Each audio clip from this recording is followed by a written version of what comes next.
BSc mathematics की एक और वीडियो में आपका बहुत बहुत स्वागत है। बीएससी मैथ में हमारा सेमेस्टर 2 का सिलेबस चल रहा था। सेम 2 का सिलेबस चल रहा था। सेम 2 का ये यूनिट नंबर कौन सी चल रही है? यूनिट नंबर आपकी 3 खत्म होने वाली है। पहली यूनिट हमने कराई थी आपका बेसिक मैट्रिक्स आपकी यूनिट कराई थी, जिसमें टाइप ऑफ मैट्रिक्स वगैरह कराई थी। फिर दूसरी यूनिट आपकी थी रैंक ऑफ मैट्रिक्स। फिर तीसरी यूनिट थी इनवर्स ऑफ मैट्रिक्स। तो ये इनवर्स ऑफ मैट्रिक्स की थ्योरम वगैरह है। ये थ्योरम हो जाएगी तो ये भी यूनिट आपकी खत्म हो जाएगी। फिर आपकी चौथी यूनिट हम चलाएंगे लीनियर इक्वेशंस, ठीक है। फिर उसके बाद में एक और यूनिट है, उसके बाद में फिर सीधे सीधे आपके डिफरेंशियल इक्वेशन आपकी चलेंगी। ओके, तो अब मैं आपको बता दूं, ये वाली वीडियो रेगुलर नहीं आ पा रही थी क्योंकि मेरी कुछ दिक्कतें आ रही थी, लेकिन अब रेगुलर वीडियो आएगी तो थोड़ा सा आप भी सहयोग करना, सपोर्ट करना। चलिए, तो आज की थ्योरम को करते हैं। इसको कर लेना वेरी इंपॉर्टेंट, थ्योरम को वेरी इंपॉर्टेंट कर लेना क्योंकि ये बहुत ज्यादा इंपॉर्टेंट है, काफी बार आती है। क्वेश्चन क्या कह रहा है, थ्योरम क्या कह रही है? If A and B are invertible matrices, यानी ए और बी आपकी दोनों की दोनों इनवर्सेबल मैट्रिसेस हैं ऑफ द सेम ऑर्डर, जो कि दोनों सेम ऑर्डर की हैं, then A B is invertible. तो ये दिखाना है आपको कि ए बी आपका इनवर्सेबल है, तब ए बी इनवर्सेबल होगा। एंड ए बी का whole inverse is equal to B inverse into A inverse के बराबर होता है। ये दो चीज आपको प्रूव करनी है। यदि ए और बी आपका इनवर्सेबल है तो आपको ए बी को भी इनवर्सेबल दिखाना है और आपको ए बी का होल इनवर्स बराबर B inverse into A inverse, ये भी आपको सिद्ध करना है। इनवर्सेबल की आपको कंडीशन पता है, यदि कोई भी मैट्रिक्स आपकी इनवर्सेबल होगी तो वो कैसी होगी? वो नॉन सिंगुलर होगी। नॉन सिंगुलर का मतलब क्या है कि कोई भी मैट्रिक्स नॉन सिंगुलर कहलाएगी यदि उसका मॉड आपका 0 के बराबर ना हो। यदि किसी मैट्रिक्स का मॉड निकालें, ठीक है, उसका मॉड निकालें उस मैट्रिक्स का, तो वो मॉड किसके? 0 के इक्वल नहीं आना चाहिए, तो वो बोलेंगे नॉन सिंगुलर मैट्रिक्स है। और यदि कोई भी मैट्रिक्स आपकी नॉन सिंगुलर होगी तो वो इनवर्सेबल होगी। तो बस हमको क्या दिखाना है कि हमको ये दिखाना है कि ए बी आपका कैसा होना चाहिए? ए बी आपका नॉन सिंगुलर होना चाहिए, अर्थात ए बी का जो मॉड है वो 0 के बराबर नहीं होना चाहिए। इसको पहले इसको प्रूव करते हैं, फिर हम इसको प्रूव करेंगे। ओके, चलिए स्टार्ट करते हैं।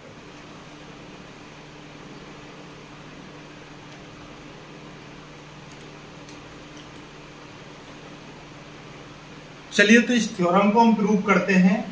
If A and B are invertible, इसका मतलब क्या है कि हमने यहाँ पे लिख दिया है since A and B are invertible, क्योंकि ये थ्योरम में ही दे रखा है कि ये दोनों इनवर्सेबल हैं। जब दो मैट्रिक्स आपकी इनवर्सेबल होती हैं तो उसका मतलब ये है कि वो आपकी नॉन सिंगुलर होंगी। इससे पहली वाली जो थ्योरम थी उसमें यही चीज बताई थी कि यदि कोई मैट्रिक्स इनवर्सेबल होगी तो वो सबसे पहले आपका नॉन सिंगुलर होगी।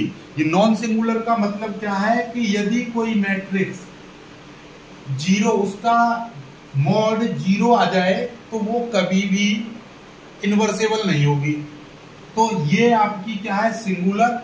और यदि ये चीज आ जाए, ये कंडीशन फुलफिल करती है, यदि किसी मैट्रिक्स का मॉड 0 नहीं है तो हम उसको बोलेंगे नॉन सिंगुलर। तो कोई भी मैट्रिक्स यदि इनवर्सेबल होगी तो वो नॉन सिंगुलर ही होगी। तो इसमें क्या है? ए और बी आपकी इनवर्सेबल हैं, तो इसका मतलब क्या है? ए और बी आर नॉन सिंगुलर, ठीक है। ये हमने क्योंकि थ्योरम में ये चीज दे रखी है, ए और बी आर इनवर्सेबल, हेंस इसका मतलब ये हुआ कि A and B are non singular. It means के ए का मॉड नॉट इक्वल टू 0 और बी का मॉड नॉट इक्वल टू 0।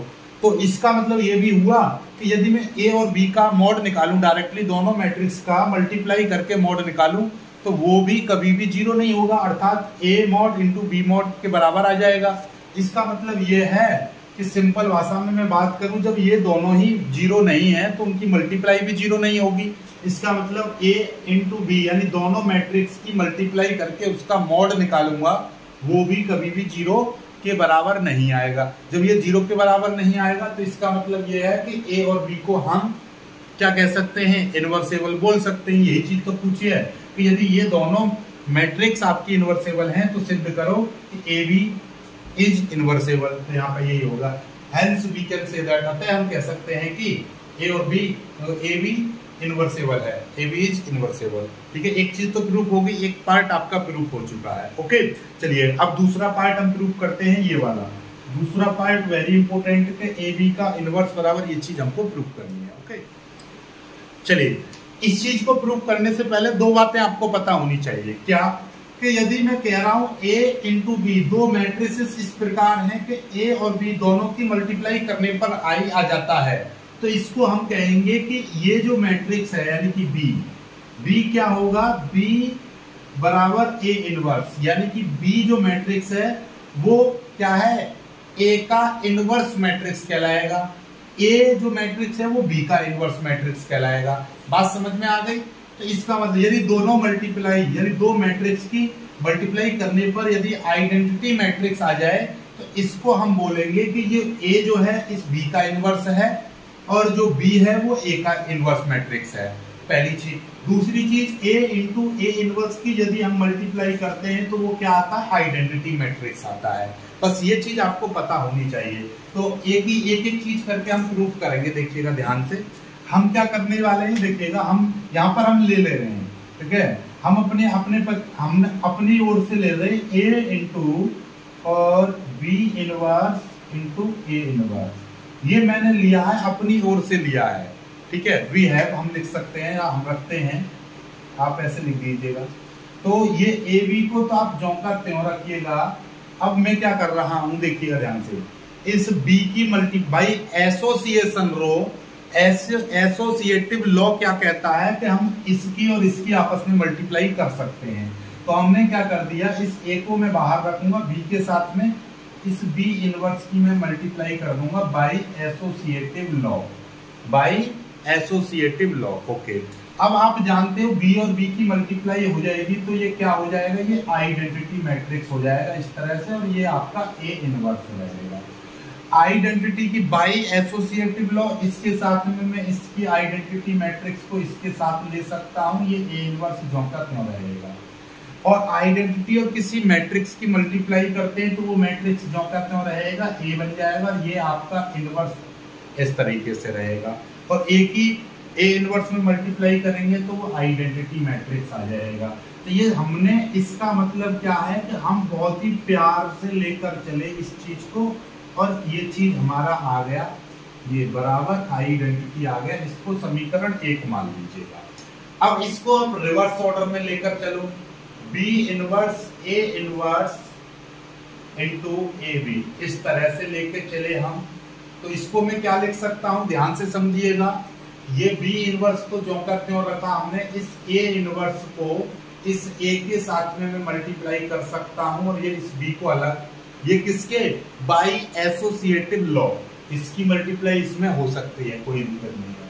अब आप लोग जानते हैं कि इन दोनों की जब मल्टीप्लाई करते हैं तो आइडेंटिटी मैट्रिक्स आता है इस तरीके से, ये बी रहेगा।